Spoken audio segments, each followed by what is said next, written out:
Welcome, welcome, welcome. We are chatting all about yoga and journaling practices for yoga teachers.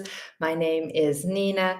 I am a yoga teacher. I've been teaching yoga for over 20 years, and I know that as a yoga teacher, it can sometimes be difficult or frustrating to try and find a theme for your yoga class. So today we are going to be chatting all about a journaling prompt, what you can do to create something a little different for your yoga classes.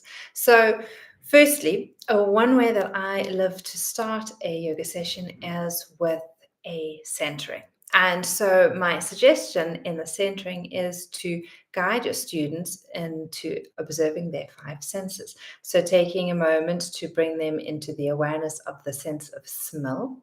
So just noticing the smells around them, the most apparent smell, bringing their awareness to the sense of taste, doing this for about a minute each. So just noticing the taste that is in their mouth, drawing their attention to the sense of sight. What I like to do with this is allow them to close their eyes and think of the things that bring them joy, that bring them happiness, and see those as images flashing before them like as a movie screen. So kind of like see themselves walking on the beach, see themselves hugging a friend, see themselves petting their dog, seeing themselves smell a rose, seeing themselves wrapped up in their favorite blanket. So that's what I use for the sense of sight. Then for the sense of feeling, I just draw their awareness to the sense of sensation, noticing how they feel. What is it that they're currently noticing? The scent, the air against their skin. And then finally, I draw their awareness to the expansiveness of the sense of sound. Like, what is it that they're currently hearing? What is it that they're currently, the inner sense of sound that they're hearing from within? So these are the five senses that I often start with in my yoga class, in my centering.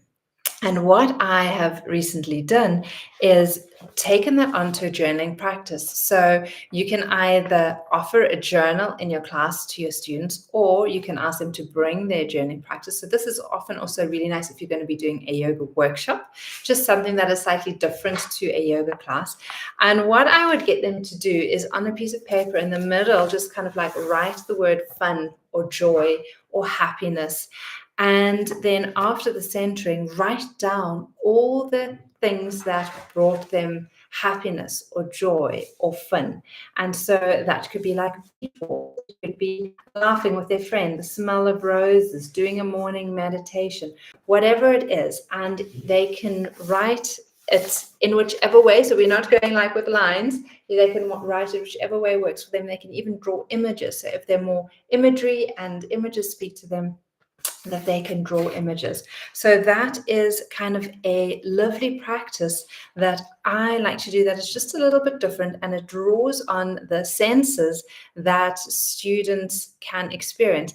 And then how you can now use this in your yoga class or your yoga workshop. So you've done maybe a 5 or 10 minutes, maybe a nice 7 to 10 minute centering practice where you observe the five senses so that they're drawn into that.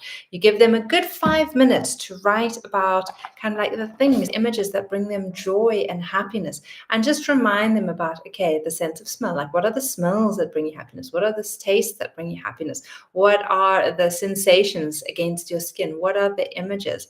And remind them that this is a work in progress. So as you navigate through the yoga class, if there's something that triggers them with regards to something that makes them happy, let them write that down. So make it a very interactive yoga class. And so then how I would use that in a yoga class is, as you're teaching your postures, you can draw in those imagery. So say you're starting off working with a cat stretch.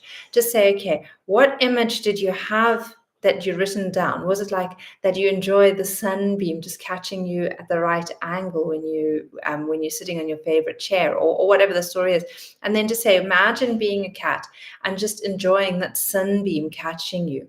Or imagine that you're that cat and you're doing it out in nature.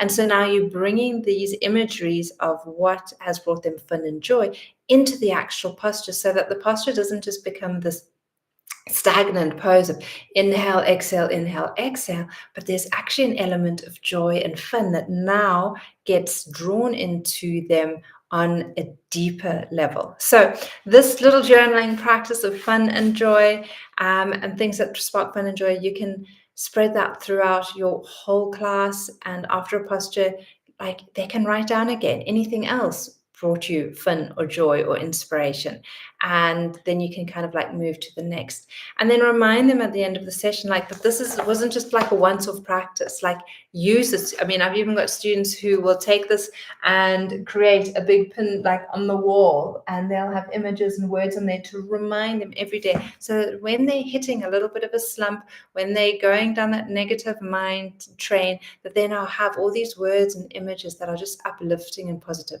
It's not to negate that bad things don't happen to us in life. It's just saying, okay, I'm going to switch the energy to something that's a little bit more positive and a little bit more uplifting. And this is a very, very practical tool that you can now use, that you can teach and train your yoga students to help you or help them when life just feels a little bit tougher than it needs to be. So that is my tip for you guys today. Remember, it is all about fun and joy and happiness. You can use a journal very, very easily in your yoga class. It's a lovely tool, lovely practice. Let me know if this was helpful, if you've tried this, and how it worked out for you. And I will be sure to catch you again very soon on the next